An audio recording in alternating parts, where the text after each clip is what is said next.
I'll just stand right there.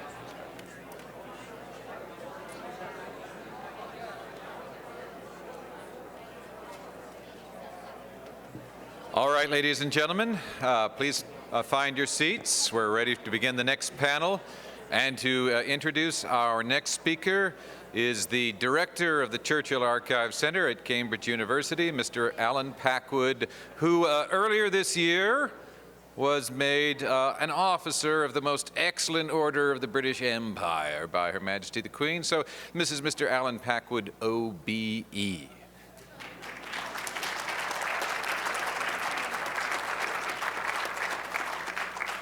Well, David, thank you very much. Of course, I'm only an OBE. Our speaker, from whom we're about to hear in a moment, is actually a commander of the British Empire, so fully outranks me. But it's a great pleasure, an enormous pleasure, to introduce my very good friend, Lord Watson of Richmond, Alan Watson. And I suppose my job this afternoon is to burnish his Churchill credentials for you. And actually, this is a very easy task in this case, because, like Churchill, Alan first made his name in the media.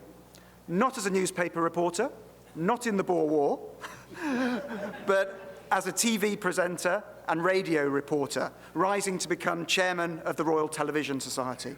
And like Churchill, he's also always been passionate about politics. But while Churchill ratted and re-ratted and changed party, Alan has always remained loyal to the Liberal Party. And he became its president in the mid-1980s, and of course now serves as a Liberal peer in the House of Lords. Like Churchill, he's always been interested and engaged in international affairs, in Europe, in the Commonwealth, and here in the United States. So you could say that he's really the living embodiment of Churchill's free circles concept of international diplomacy. And just to give you a taste of that, he's been president of the Anglo-French Society, he is president of the British-German Society, he's a patron of the Richmond Society, chairman of the Council of Commonwealth Societies, international chairman emeritus of the English-speaking Union, and president of the European Atlantic Movement. I should also point out that he's also High Steward of Cambridge University, so also my boss there, and a patron of the Churchill Archive Centre, and has the Churchill Medal from the English-speaking Union.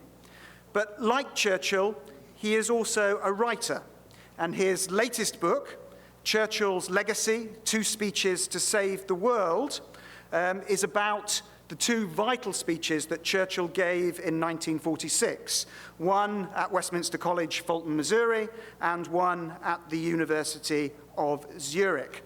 And that book is, I gather, doing extremely well on top of the list of best-selling hardback non-fiction books at the moment. And of Bloomsbury, and you've all got the chance to keep it there by going next door and buying more copies.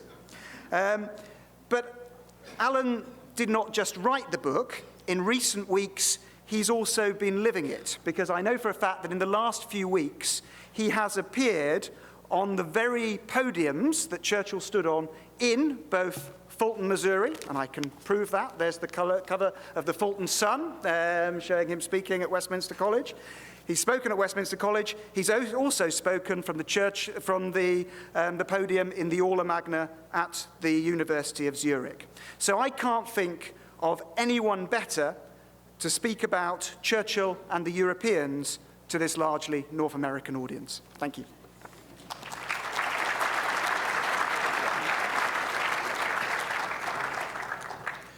Well, ladies and gentlemen, good afternoon.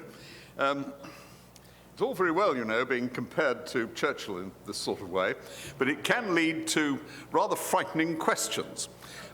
For example, when I was last week in Fulton, Missouri, and I spoke in the gymnasium where Churchill spoke, but before that, along with Edwina Sands, we took questions from 13-year-old children who had packed in to that remarkable church. This is the church that was totally destroyed by the Luftwaffe on December the 29th, 1940, and then moved stone by stone, step by step, across the Atlantic and to Fulton, Missouri.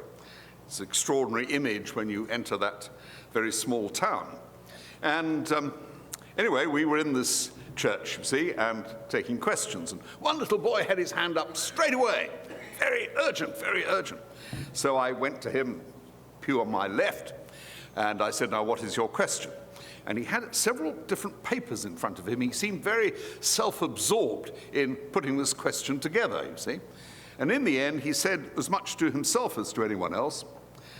Well, he said, you were born in 1874.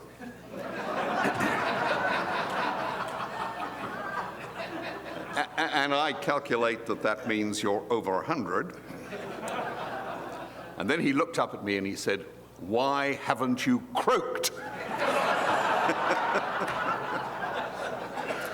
So I congratulated him on his arithmetic, but not on his sense of who I was, and I certainly was not Winston Churchill. Although I think it's a common experience and very evident today, really, that those of us who have written or are writing anything about Churchill, you do get strangely close to the man. And he somehow lives today. And it's through what he wrote, what he did, and for me also very much his humor, which I find so exciting. I have one other link with Winston Churchill, which is that he was the third chairman of the English-speaking union, and I was the 9th, which means that we share a board at Dartmouth House. Matter of great pride to me. And people now say sometimes, well, you know, his wit was a bit contrived, it was rehearsed. Well, let me tell you one little story. 37 Charles Street was and is the headquarters of the English-speaking union, and he had an apartment as chairman. Sadly, it doesn't happen that way today, but he had an apartment at 37, right in the heart of Mayfair. Helped him to live in an environment where he was easily satisfied with the very best, but couldn't necessarily afford it. And there was a hostess at number 16, and she invited him from time to dinner because he was a good raconteur and he helped the party, you see. This particular evening, he goes across, rings the bell, and the butler comes to the door and is immediately swept aside by the hostess.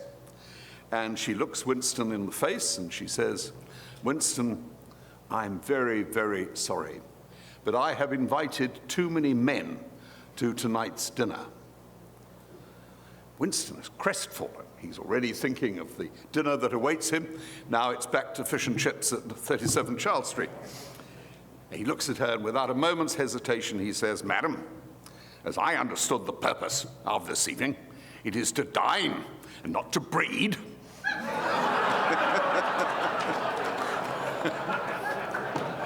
Well, he can't have rehearsed that one before.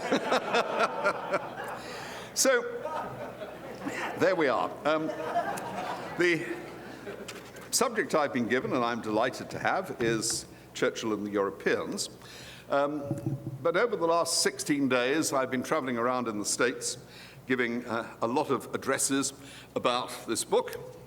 2 speeches to save the world, the first in Fulton, Missouri, and the other in Zurich, Switzerland. And I think I am justified in focusing initially at least on these 2 speeches because the focus of those speeches actually is about what is going to happen to Europe. His motivation is that he believes that unless the United States can be persuaded and can in a way be inspired to provide a defense for Western Europe using the temporary monopoly of the atomic bomb.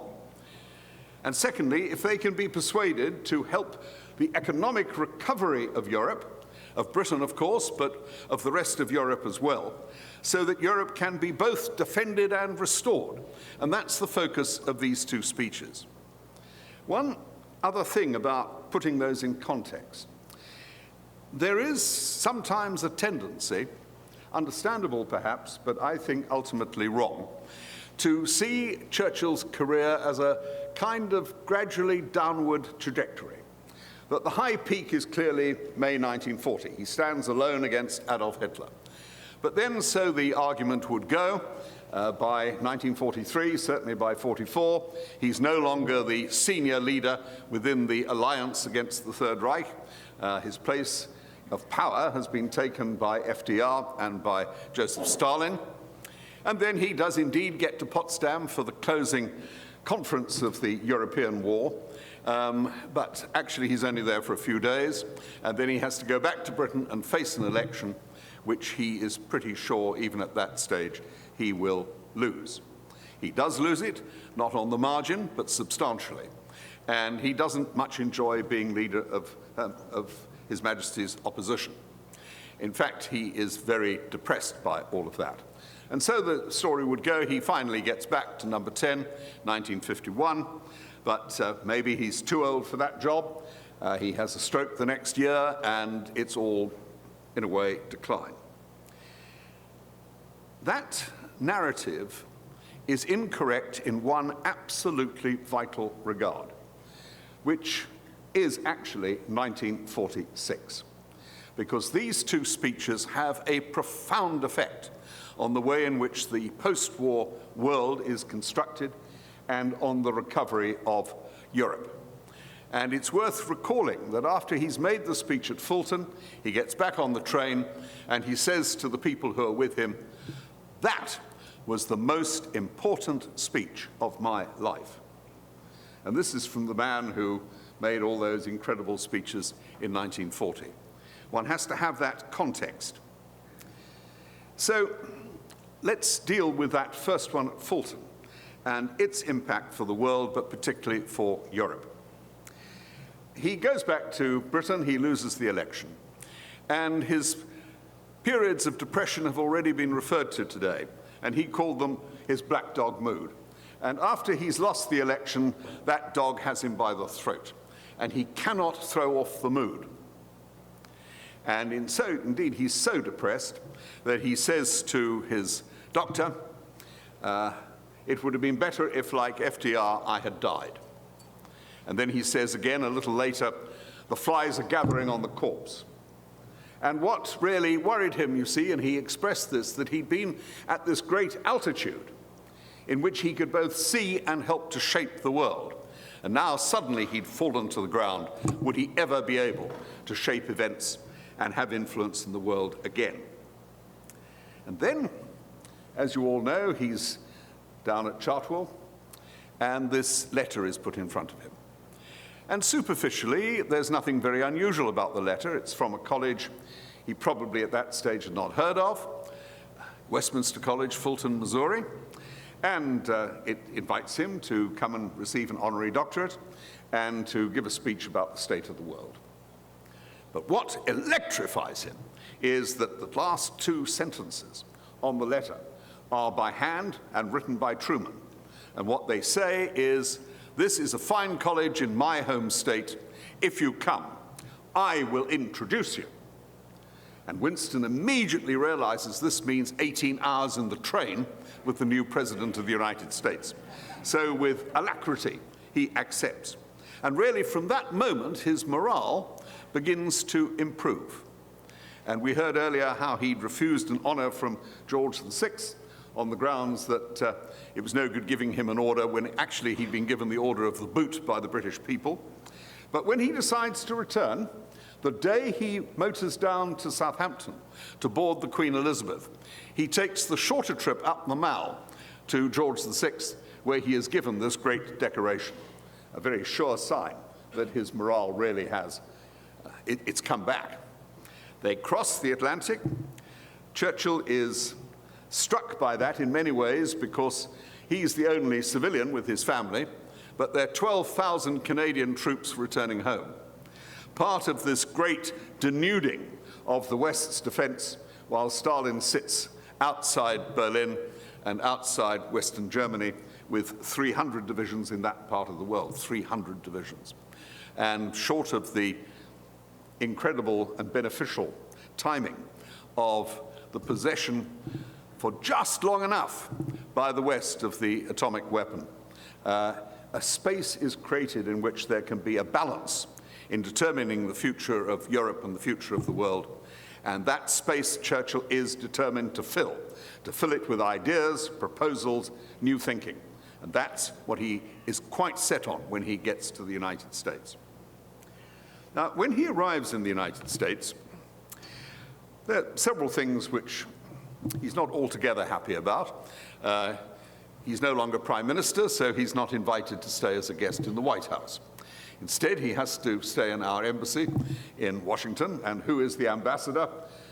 No one less than Lord Halifax, with whom he had clashed so directly and painfully in 1940, because Halifax always believed that it would be better for Britain to have negotiated in 1940 via Count Ciano and Mussolini with Adolf Hitler while the RAF was still intact and not defeated as he feared it might be.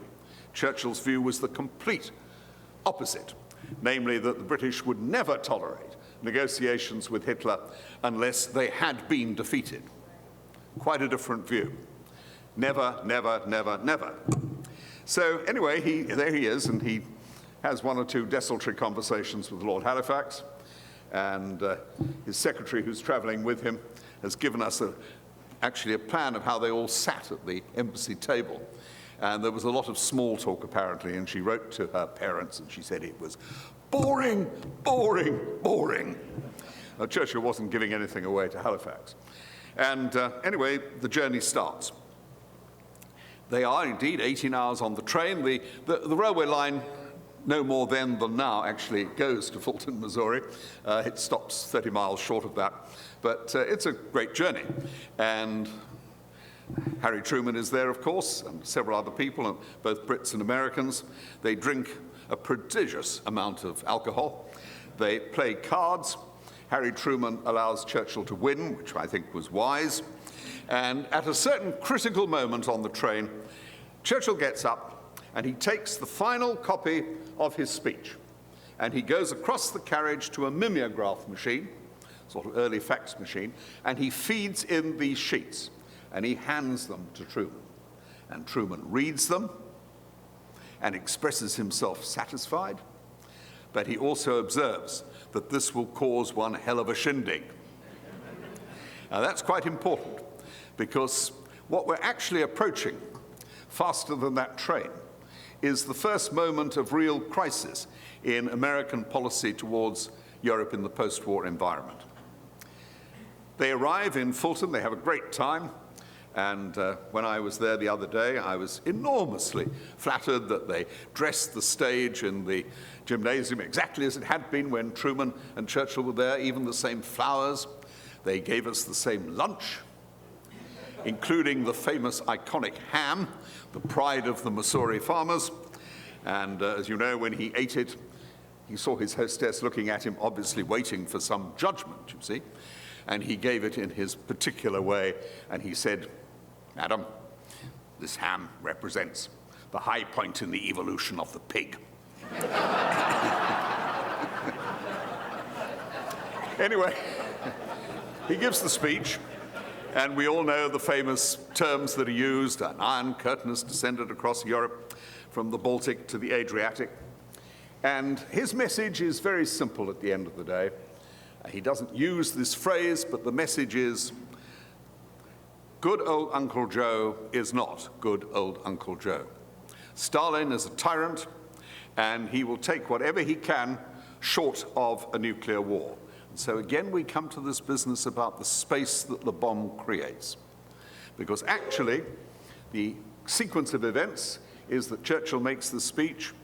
Within a matter of months, Truman has issued the Truman Doctrine, committing the United States to the defense of freedom wherever freedom is attacked. And then we have the Berlin airlift, and still the Russians have not exploded their bomb. And then, of course, to NATO. But actually the bomb explodes, the Soviet bomb, in 1949.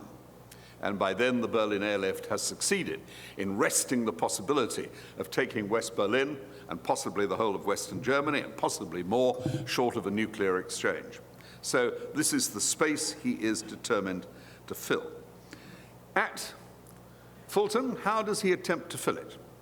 Well, he points to what he believes is a unique relationship between Britain and the United States, and between the British Empire, and he was still using that term, of course, and the United States, and how the future safety of the world, and certainly the safety of rights embedded in law, the safety of democracy, turns on the cooperation and understanding between the United States and Britain and the Empire. That's the main message that he gets across. There is a hell of a shindig. And indeed, within 1 week after he's returned, Harry Truman calls a press conference with Secretary of State Burns. And in this press conference, he says, not just once, but twice, it's almost biblical, thrice, I never knew what Mr. Churchill was going to say. I had no idea. And the fact that I was sitting next to him on the platform in no way denotes the administration's support for what Mr. Churchill was proposing. Well, you might say that's politics. But it was, of course, because Truman was uncertain of his position. He had not been elected. He knew he would face a tough struggle being re-elected. The Roosevelt family was very powerful, very influential, and they immediately campaigned against what Churchill had been proposing. And so we come to the end of his visit to America. He goes to New York, this time to board the Queen Mary, and New York is divided. There's a ticker-tape parade for Winston. He's given the freedom of the city. But there are also 4,000 demonstrators out on the streets, including outside the Waldorf Astoria Hotel, with posters saying, "No war for Winston! No war for Winston!" Divided. Churchill is over the moon. He is delighted. His morale is completely restored. He's right back in the middle of controversy, debate, all the things he loves, likes, wants, and he returns to the United Kingdom elated. And he arrives 5 hours late, fog in the channel, continent isolated, and there's a little dinner party has been planned for him by Lord Salisbury with Anthony Eden. And they've rehearsed the line that they intend to take. And the line is basically, well, Winston, wonderful speech, brackets, pity we didn't know about it, close brackets. We know you don't much like being leader of the opposition. Anthony is very happy to take the burden on his own shoulders. And then you can go around the world and you can go on making speeches like that. That's absolutely wonderful. It must have been a dismal dinner party, because when Churchill does arrive at Southampton, he immediately gives a press conference and he says, "I'm going to fight the next general election and I will kick this man Attlee out of number 10. So there we are. We know, incidentally, exactly what happened on that train, because in the Churchill archives, and I think Alan Packwood will remember the day where this was actually discovered, there was a cable sent by Winston Churchill to Ernie Bevin, who was a great ally of his, then Foreign Secretary, explaining exactly what happened on the train, including feeding the sheets into the mimeograph machine. So now we come to the second speech. And it has, again, enormous impact on what happens in Europe and tells us so much about Churchill and the Europeans. You see, when Churchill was in the United States, he was given a second job to do by Mr. Attlee, actually, and it was to try and get a loan for Britain, because Lend-Lease had stopped on VE Day, and Britain was frankly broke, really broke. They didn't know where the next thing was coming from. And I found, I was in New York just yesterday, the day before, and I spoke at the University Club. And I'd never heard this story before, and I don't know whether Alan Packwood has, but it's in their magazine. Apparently he got on a chair and he made a speech and he gave the V sign and all the rest of it, but he used an extraordinary image. And he's talking about Britain being bankrupt. And he says, what would happen if the mighty Queen Mary liner ran out of fuel and its engines stopped, and it found itself drifting without control towards the American coast? I'll tell you what would happen.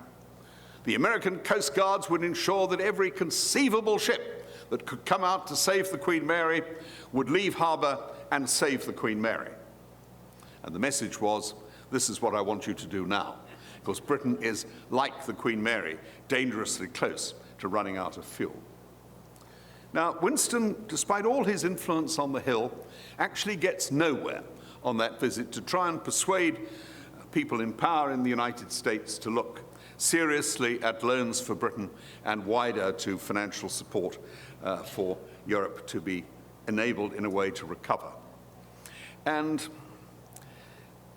I can't prove this, but my instinct really is that Churchill, remember, was half American. And he'd said to Congress, if my father had been American, not my mother, I would have got here under my own steam. And he probably would. And he understands that the American reluctance is something to do with not being persuaded that the Europeans themselves will do something, that they will actually make a move which will get their house in order and which will then enable people like George C. Marshall, who's already thinking down these lines, to put together what becomes Marshall Aid. And so he goes to Zurich with as clear an agenda as when he went to Fulton. He goes to the university and he stands up in this enormous marble podium where, as Alan said, I was there last month, and he says in his unique way, "And now I shall startle you." And he actually writes in the text, "Now, startle you." And he says, we have to build a kind of United States of Europe, and it has to be based on a partnership between France and Germany. Now, this is September 1946. The Nuremberg trials are on. Every day, there are fresh revelations of the horrors of the Nazi regime. And this is an extraordinary thing to say. The French have just executed Laval and other collaborators. He says this speech, and there's more of a shindig than there was, frankly, even at Fulton. General de Gaulle goes apoplectic. Apoplectic. And he says this is the worst speech that Winston Churchill has ever made. And Duncan Sands, Churchill's son-in-law, is sent to Colombier-les-Deux-Églises to try and explain what Churchill was trying to do. And he never gets a word in, because de Gaulle is there, and de Gaulle says, "I will tell you my attitude towards Germany. We will occupy the left bank of the Rhine in perpetuity.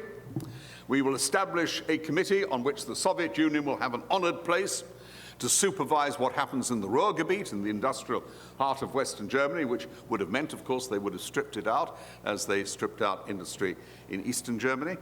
And we will squeeze them for everything that they've got. Voilà mes conditions pour allemand." Not a good start. But this is where this extraordinary thing begins to happen, that both these speeches ignite a process of thought and action which is transformational. In the case of Fulton, it leads, and Truman acknowledges this, it leads to Churchill's forecast becoming every day more accurate, and it leads to the Truman Doctrine and eventually to NATO. In the case of Fulton, George C. Marshall has already made it clear, he's back from China, that this is not going to be something that the United States will invent for Europe if the Europeans are just sitting there. He wants the Europeans themselves to take an initiative. And he later on acknowledges the importance of the Zurich speech in his own thinking. So again, a trail is ignited, which leads, as I say, ultimately to the Marshall Plan, and then to the coal and steel community. And there is one other player in this, a Frenchman called Jean Monnet, who actually founds the European coal and steel community. And he's been given the job, he was a very small man, by the way, de Gaulle was a very tall man, so they managed that anyway, and he's put in charge of Le Plan, which is the economic plan for the reconstruction of France. And he goes along to see the general.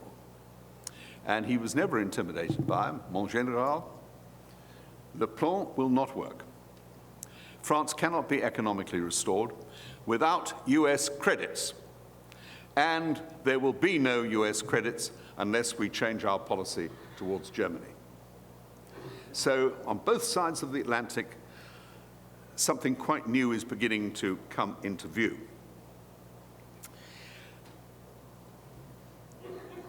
I've mentioned Monet. Now let me turn to de Gaulle in terms of relations with the Europeans.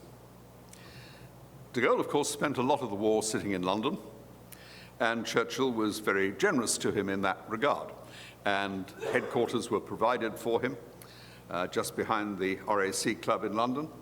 And if you go there now, they've restored the cabinet room which de Gaulle used and his original tricolour and all that. And de Gaulle had the ability sometimes to infuriate Winston Churchill almost beyond conceivable measure.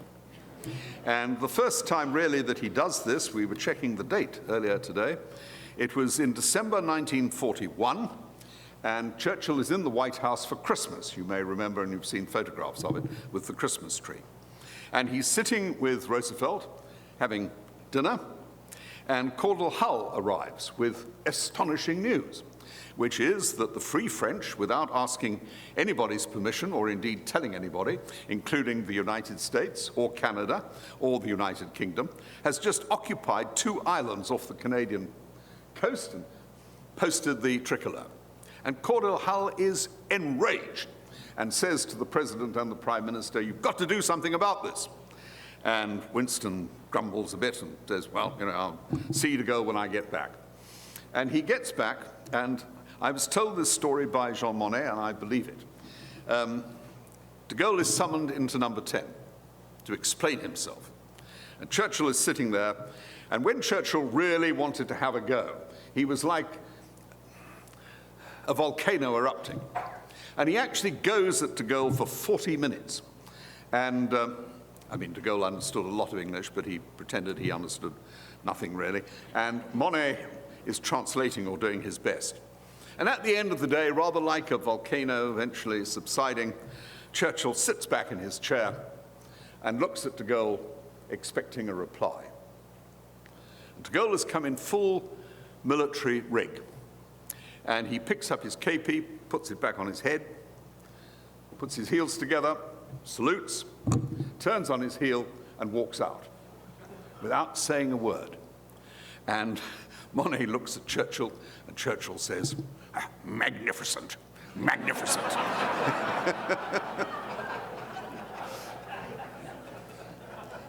I think for Churchill, in a way, de Gaulle did symbolize the honor of France, and that's why he gave him the leeway that he did.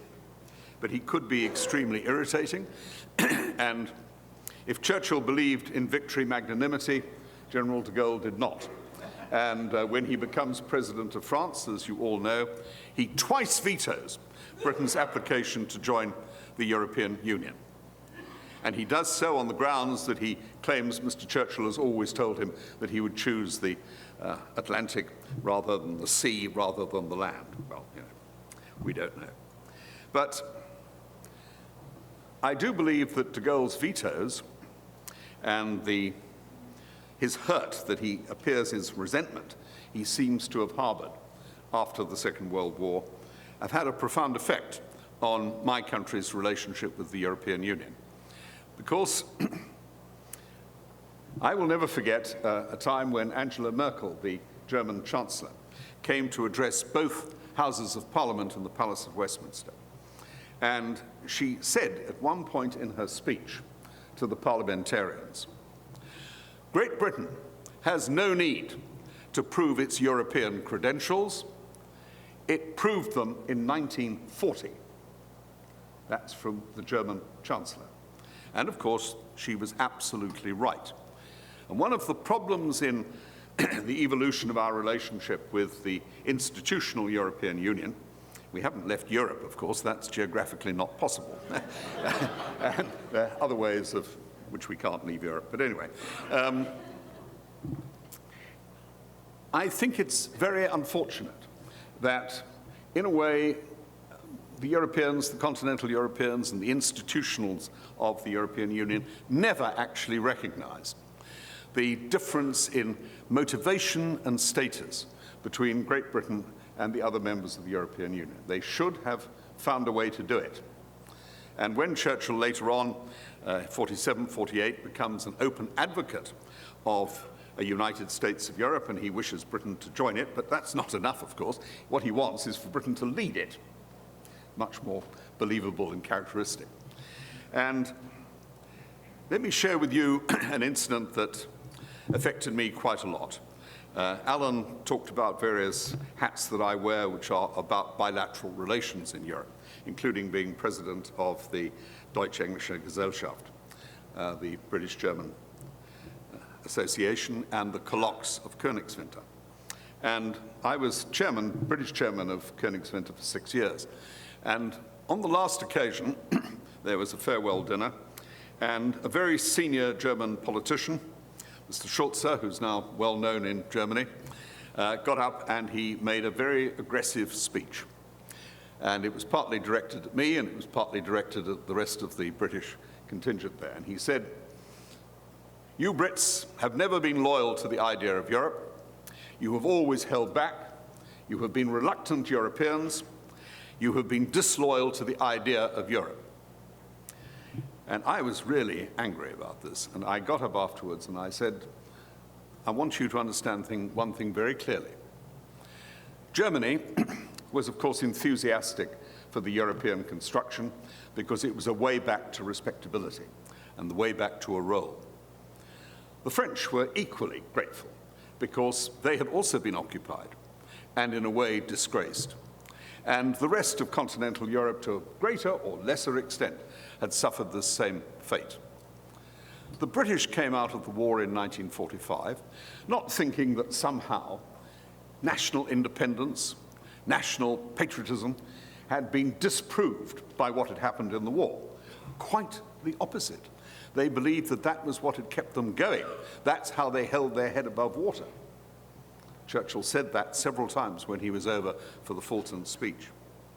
That should have been recognized much more than it was.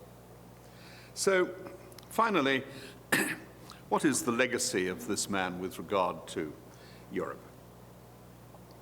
Just before I flew out here last week, the week before last, Parliament had reassembled and I went to the Palace of Westminster and to the House of Lords. And there wasn't much going on in the chamber, but I took myself to the bar, to the Bishop's Bar. I don't know why it's called the Bishop's Bar. I've never seen a bishop in it, but anyway, it was full, and there was a single subject of debate, conversation. One thing was Brexit, and what did it mean? And the other was the previous Sunday's presidential debate between your two candidates for the presidency of the United States. And when I left the bar, I thought maybe we should take one of the most iconic sentences of Winston Churchill.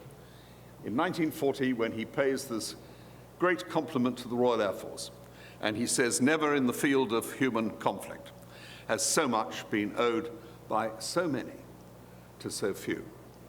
Perhaps faced with the situation we have today on both sides of the Atlantic, we might say, never in the field of political dispute has so little been owed by so many to so few. We need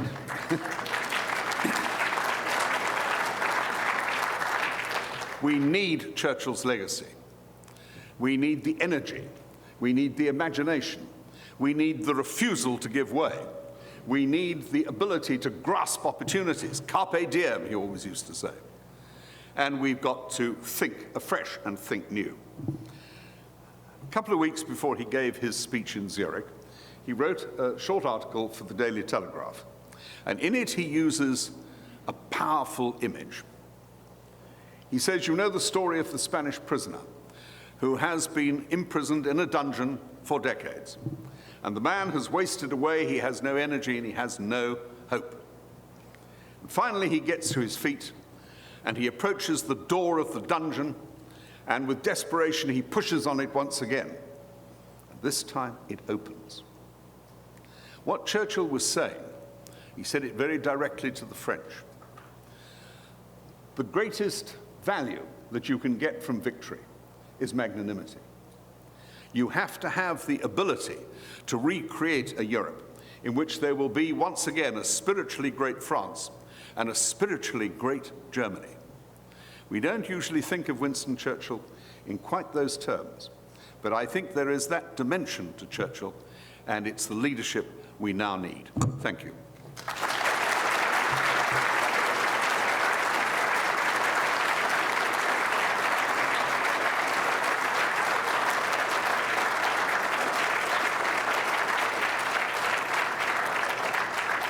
I am told from the front row that we have 5 minutes for questions. I'm sorry it's not longer, but there we are. And as long as you don't ask me about being 74 and all that, it's fine. Okay, who would like to go first? Question? Yes. Vis-a-vis your last comment, other than Mrs. Merkel, who, if anyone, do you see on the horizon who can possibly show the kind of leadership, even if not quite as much, as Churchill did? If I'm blunt, I would say no one. But that doesn't mean that they're not there. And remember, who would have predicted in 1938 that Winston Churchill would become the Prime Minister of Britain, or that he would lead such a triumphant process of recovery and resistance?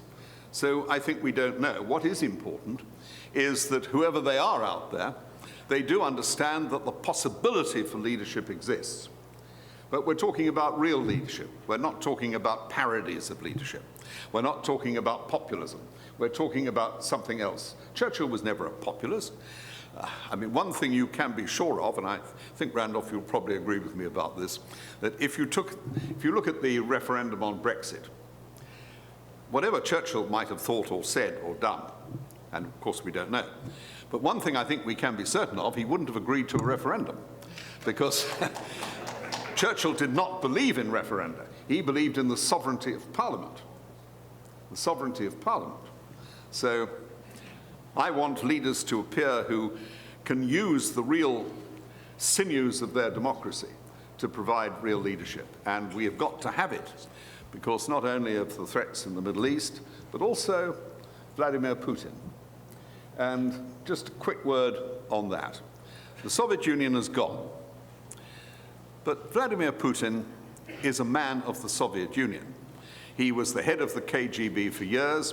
He was the head of the KGB in Dresden for 7 years. He speaks fluent German, by the way. And I think his attitude towards Russian influence, Greater Russia, the near abroad, is totally in line with that of other Russian leaders, powerful leaders before him. He will take the opportunities that present themselves, whether it's in the Baltic or the Crimea or Syria or wherever it is. He's poised to take those opportunities.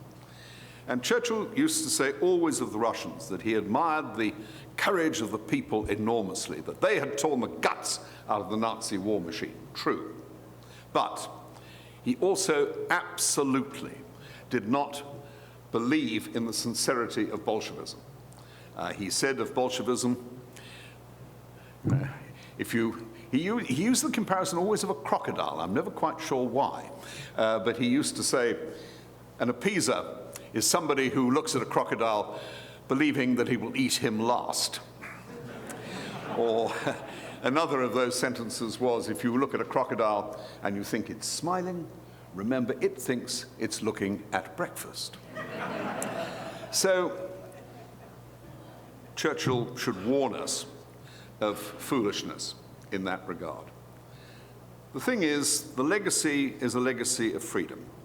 It's a legacy that many, many people had to die to preserve.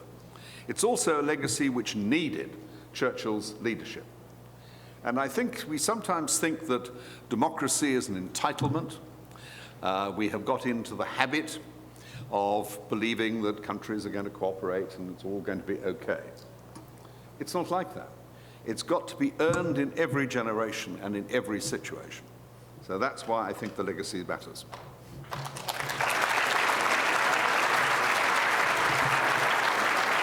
Thank you.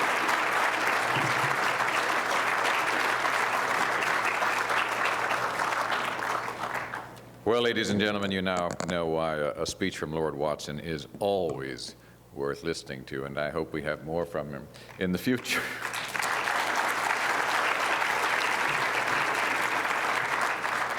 All right, before we begin our final break of the afternoon, I just want to reiterate that at the end of the next presentation, we will have instructions about transportation to the State Department. One last plug for Lord Watson's book, which is available for signing and purchase in the Chinese room, as will be the book of our next guest, David Locke, who I promise you is also very much worth listening to. So please enjoy your break and be back promptly on the hour. Thank you.